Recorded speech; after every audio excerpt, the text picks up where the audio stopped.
Hola, curiosos. En el video de hoy abordaremos un hecho trascendente en la historia de la humanidad. La Operación Mensmith de la Segunda Guerra Mundial. ¿La conoces? Durante la Segunda Guerra Mundial los nazis cayeron en un audaz complot británico en el que les hicieron creer que un vagabundo muerto era un oficial que llevaba documentos secretos. Se trata de la Operación Mensmith, carne molida o carne picada en español. ¿Cómo la hicieron? ¿Se siguen utilizando este tipo de tácticas? Sigue mirando y te cuento todos los detalles. Al más puro estilo de las novelas de espionaje, la Operación Mensmith se convirtió en uno de los episodios más decisivos de la Segunda Guerra Mundial, una operación arriesgada que, gracias a su éxito, cambió el curso de la contienda al engañar los aliados a Hitler sobre las operaciones militares que tenían pensado realizar en el mar Mediterráneo. Dale un like al video, suscríbete y toca la campanita para más historias curiosas y sorprendentes. Justo el 30 de abril de 1943 se encontró un cadáver en la playa de La Bota, en Punta Umbría, Huelva. Un joven pescador llamado José Antonio Rey María vio un bulto que flotaba en el agua y tras lanzarse al mar lo llevó al bote en el que estaba faenando y de ahí a la orilla. No sabía que aquella acción se convertiría en una de las historias de espionaje más fascinantes del convulso y bélico siglo XX. Tras la exitosa campaña de los aliados en el norte de África, que culminó con la derrota del general alemán Owen Rommel, el zorro del desierto, el siguiente objetivo era avanzar hacia el centro de la Europa ocupada y, para ello, Sicilia se convirtió en un objetivo clave. Para llevar a cabo la invasión de la isla italiana se diseñó la llamada Operación Husky. Pero los aliados tenían que engañar a los alemanes respecto a sus planes en el Mediterráneo. Con ese objetivo diseñaron otra operación paralela, a la que bautizaron con el nombre de Operación Carne Picada, Mensmith en inglés. El proyecto fue encargado a dos oficiales de la inteligencia británica, el capitán de la RAF Charles Cholmondeley y el oficial de inteligencia naval Ewan Montague. La idea era hacer llegar a manos de los alemanes unos documentos que les indicaran que la invasión aliada iba a producirse en Cerdeña y en Grecia en lugar de en Sicilia. Para ello necesitaban un cadáver. Y el cadáver en cuestión fue el de Andy W. Armaco, un vagabundo galés de 34 años que había fallecido tras ingerir matarratas. A aquel cadáver, al que se había mantenido en un congelador desde finales de 1943, el tiempo suficiente hasta que empezara la operación, le dieron una nueva identidad. Se trataría del comandante William Martin.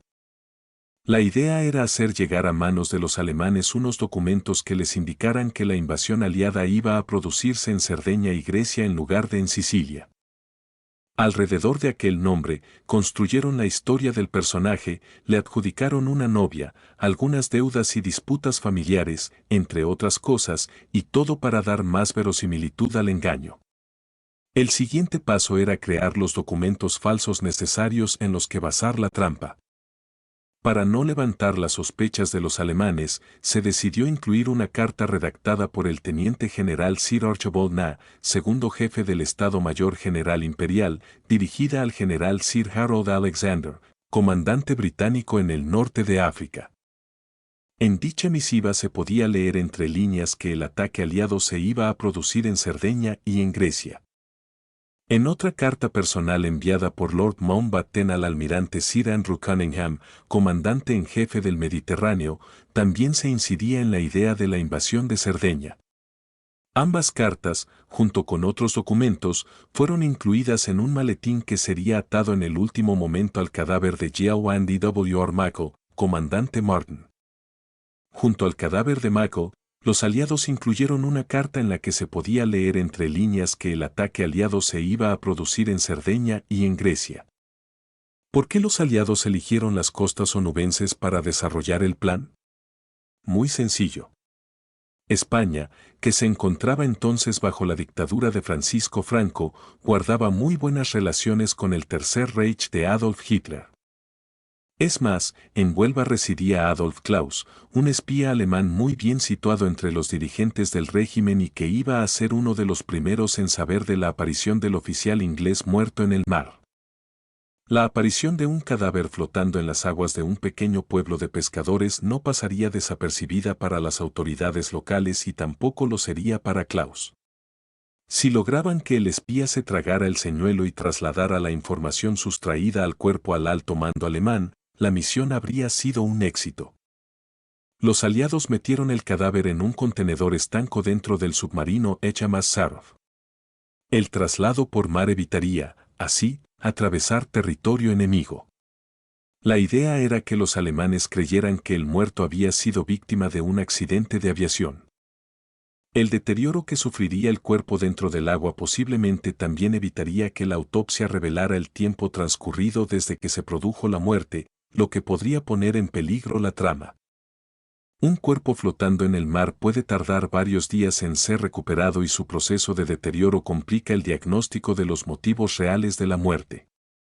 Los vuelos entre Inglaterra y el norte de África eran frecuentes, sobre todo entre los oficiales británicos que actuaban como enlaces. Esto se sabía en Berlín, por lo que la posibilidad de que uno de esos vuelos hubiese sido derribado por las baterías antiaéreas que vigilaban la costa resultaba perfectamente creíble.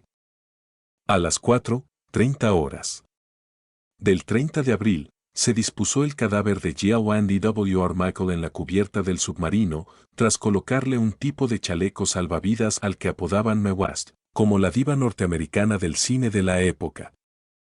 Se le esposó a la muñeca el maletín donde guardaría los documentos confidenciales que debían ser interceptados por la Wehr, la inteligencia alemana. En su cuello pusieron una cadena con una cruz de plata y placas de identificación en las que podía leerse su nueva identidad, William Martin, Major Martin, R.M. R/C, y cuyo significado era, Mayor Martin, Royal Marine, católico romano. Si todo salía como estaba previsto, la identificación garantizaría que fuera enterrado en el cementerio católico de Huelva y no en el de la colonia inglesa de Gibraltar, por lo que las tareas de investigación de los espías alemanes, que actuaban libremente y con el beneplácito de las autoridades españolas en el cementerio onubense, serían coser y cantar. En el maletín también se incluía una carta de su padre, algunas llaves y recibos bancarios atrasados que explicaban los movimientos de Martin los días previos a su partida. Era fácil deducir, por los objetos que portaba, que era un hábil especialista en organizar maniobras militares anfibias, motivo por el que había sido destinado al frente del norte de África. En el maletín también había una carta de su padre, algunas llaves y recibos bancarios atrasados que explicaban los movimientos de Martin los días previos a su partida. A las 7:30 horas, el cuerpo fue avistado por José Antonio Rey, el pescador que se encargaría de rescatar el cadáver. Tras avisar rápidamente a las autoridades locales, éstas informaron del hallazgo a la Comandancia de Marina y, desde allí, ordenaron el traslado del cuerpo a Huelva para que fuera analizado. El juez instructor de la Marina de Huelva encargado del levantamiento del cadáver fue Mariano Pascual del Povil, el cual se hizo cargo del maletín recuperado y se dispuso a entregárselo a su amigo personal, el vicecónsul británico Francis Haselden, el cual estaba al tanto de la operación. Haselden rechazó el maletín, solicitando a Mariano Pascual que siguiera el trámite legal con las pertenencias del ahogado y se las entregara a las autoridades españolas. Eso quería decir que en poco tiempo caerían en manos de los espías alemanes. El informe de la autopsia señaló que Martin había fallecido aproximadamente entre 5 y 10 días atrás. A pesar de que el informe también reflejaba la extrañeza del forense al no observar las típicas mordeduras de los peces, características de alguien que lleva días en el mar. Los espías alemanes no prestaron atención a estos datos ni a ningún otro, ya que estaban más interesados en acceder a la documentación rescatada del maletín. De haberlo hecho, tal vez se hubieran dado cuenta de que entre los objetos hallados había unas entradas de teatro al cual, supuestamente, habría asistido Martin con su prometida en la víspera de su misión, el 22 de abril. Adolf Klaus, el espía alemán afincado en Huelva, tenía acceso a la comandancia de Marina y, por lo tanto, a la documentación incautada. Después de fotografiarla, envió las imágenes a los servicios secretos alemanes antes de que los británicos solicitaran al embajador del Reino Unido en España, Sir Samuel Hoare, que mediara ante el gobierno español para que éste devolviera los documentos. Cuando finalmente llegaron a Inglaterra, Ewan Montague pudo comprobar que los alemanes los habían estado manipulando y que, por lo tanto, el contenido había llegado precisamente a donde tenía que llegar.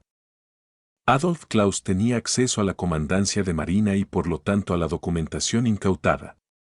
Después de fotografiarla, envió las imágenes a los servicios secretos alemanes. Cuando el embajador británico Haselden recibió el cuerpo del comandante Martin, organizó el entierro el día 2 de mayo. Se le rindieron todos los honores militares y se procuró que no faltara ningún detalle, incluida una corona de flores enviada por su prometida, Pamela, y también por su familia. Para comunicar el final de la operación, Montagu envió un mensaje cifrado a Winston Churchill, que en ese momento se encontraba de viaje oficial a los Estados Unidos, con el texto, Mansmet Salo Jola, traducido sería, se han tragado toda la carne picada. La invasión de Sicilia se llevó a cabo desde el sur, cuando todas las defensas alemanas estaban orientadas hacia el norte. Los aliados sorprendieron a italianos y alemanes que aún mantenían centrada su atención en Cerdeña. El 17 de agosto, el general Patton del Séptimo Ejército y el mariscal de campo Montgomery del Octavo Ejército tomaron la isla. Gracias al éxito de la Operación Mensmith, el coste de vidas humanas tanto en el bando aliado como en el alemán se vio ampliamente reducido. A día de hoy, el comandante William Martin sigue enterrado en el cementerio de Huelva convertido, sin saberlo, en el principal testigo de una de las operaciones más famosas del contraespionaje. ¿Conocías la historia? ¿Qué te ha parecido? Deja tu comentario y suscríbete para más historias sorprendentes.